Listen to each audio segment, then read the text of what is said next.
Welcome to Inside the Blue Zone, the Central Union High School student-athlete podcast created about all of the sports that are currently in season. My name is Davion Hartfield, a student-athlete here at Central Union High School. My name is Nathan Orozco, a student-athlete here at Central Union High School. And I'm Craig Lyon, principal here at Central Union. And first off, Mr. Lyon, we want to say thank you for joining us on this podcast because we know you're very busy. So I want to start off, you can just give a little background on how you got to Central as a principal.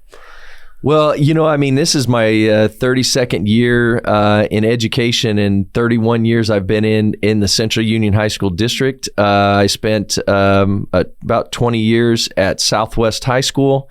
Did a lot of different things, athletic director, yearbook advisor, activities director, and then became assistant principal over there. And it gave me the opportunity then when principalship opened here at Central about 10 years ago, I took the opportunity and became Central's principal, which I'm very proud of being because of the fact that my grandparents, my parents, my uncles, my aunts, everybody went to Central. And so to be able, and I was a graduate of 1988, and to be able to come back and be principal was, it's the best thing in the world. What are some of the main differences here at Southwest versus Central? I think the biggest thing is obviously the traditions that Central has. We're over 100 years. And, when I went over to Southwest, you were building traditions and trying to build traditions. And it's really tough when you don't have that alumni base. And, here at Central, you have an alumni base that goes back. It's 100 years, over 100 years here at Central. And, you see those traditions continue from year to year to year. And Southwest is still building those traditions. So I think that's the difference, that Spartan pride and it just continues on year in and year out. And I think at Southwest sometimes they're still trying to struggle with finding that, but they do. They're building those traditions. They're getting that alumni, but it's hard to beat 100 years. Yeah. Because they haven't opened 20, 30 years? Little over, about 20 years. Because 25 years I think is where they're at, almost 30.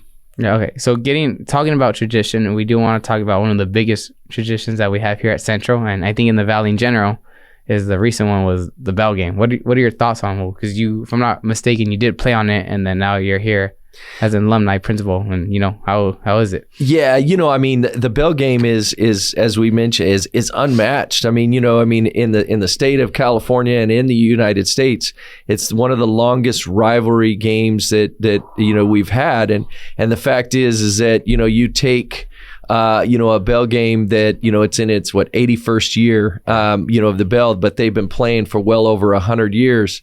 Those traditions are unbelievable. And to be able to play in a bell game and to be able to win a bell game. My 4 years of high school, they won the bell back when I was a freshman, and we kept it all 4 years. So, it was exciting to have that.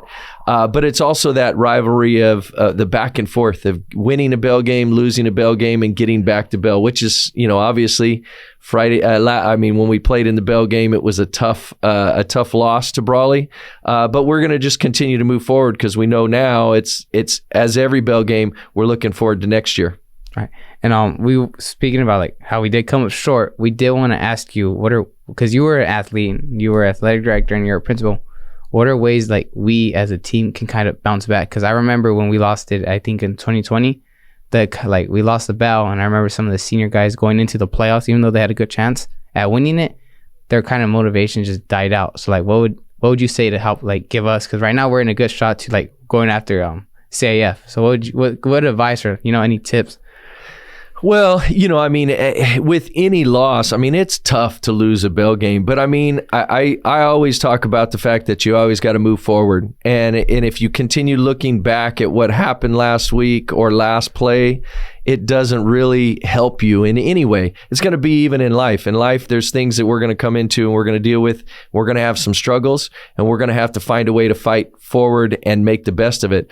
And I look at this is a perfect opportunity for our athletes, our underclassmen and then those seniors to kind of go out and one, give the underclassmen an opportunity to look at what do we need to do to come back and win that bell back next year and play a great season. And for the seniors to kind of leave a legacy here. They have an opportunity to go into the CIF playoffs, hopefully, go in and win a CIF championship, and then be able to say that, we bounce back from that loss. It didn't define us, and we move forward.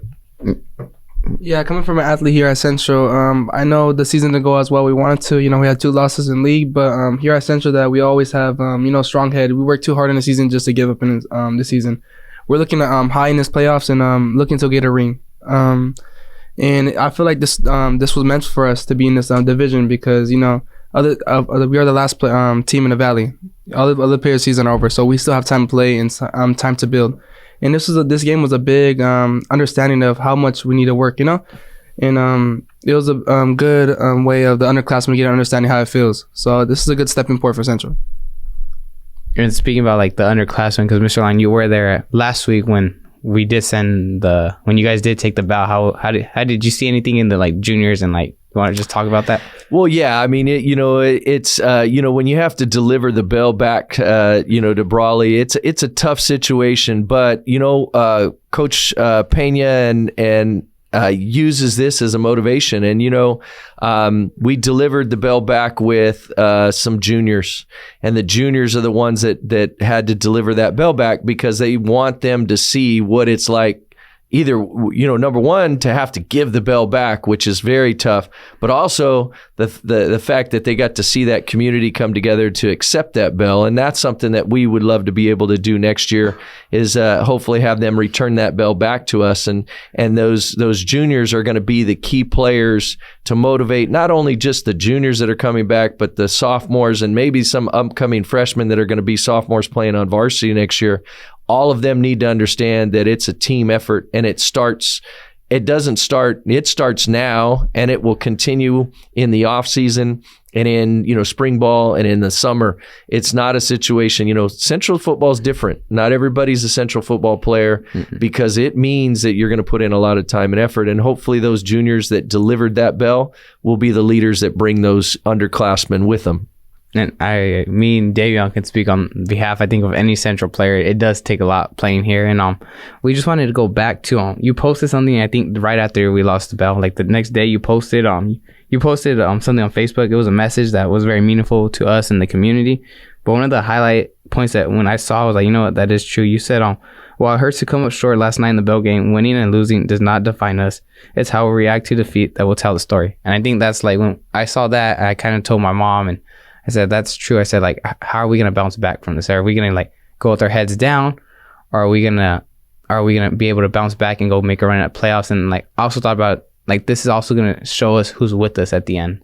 Like, cause like, I'm not sure. I'm pretty sure, like at your highest, everyone's with you, but at your lowest, you see who your real friends and who's going to be there for you. So like, how do you think? Well, no, you're absolutely right. I think that's the biggest thing is that, everybody's with you when you're winning everything. And then when you have, a couple of difficult times, then you really see the true fans and the true people that believe in you and that understand that coming out there and playing on a Friday night is not an easy thing. And for our student athletes, the dedication and commitment that they put into the season, we never want to go into a bell game and lose. That's just not the way it is. And then to have it, happen the way it did, it makes it even a little bit harder on it. But truthfully is we're looking for those people who will continue to support us now as we go into the playoffs. We want all those, our Central community to come together, and those are the people that will be with us, win, lose, tie, you name it, they're going to still be there for us, because to me, that's why I love being at Central.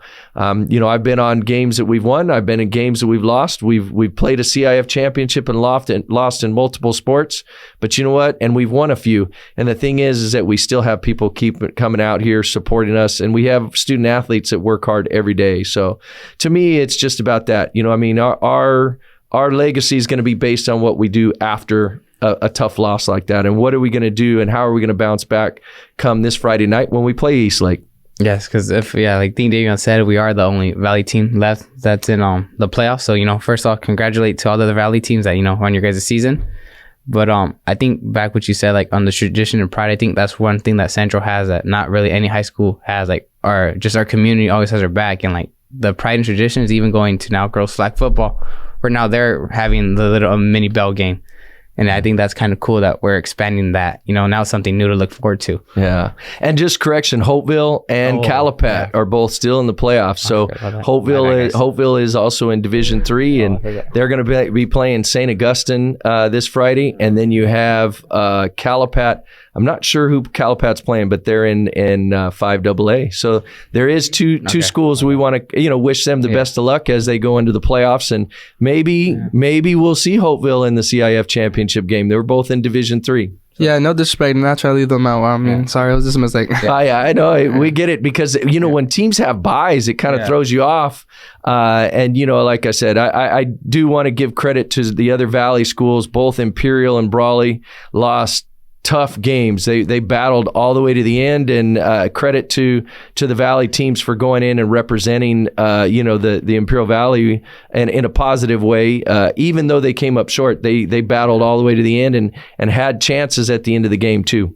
I think that's the biggest thing is that in any sport, like I get like we have rivalries with Brawley or Imperial has someone, but I think at the end of the day we all just want, like, especially when we get to playoffs, we always want to root for each other because everyone, like, we're a small town. The Valley, out Centro, Brawley, we're all a small city, but I think when they have a chance to go play like Brawley in Division 1 and then Imperial Division 2, it's like you represent the Valley, so it's good. All right, and that's going to conclude our podcast. I want to thank you, Mr. Lyon, and thank you for having us here. Awesome. I appreciate it, guys. Good luck on Friday night. And like I said, hopefully our Central community be out there supporting us. Okay. Thank you.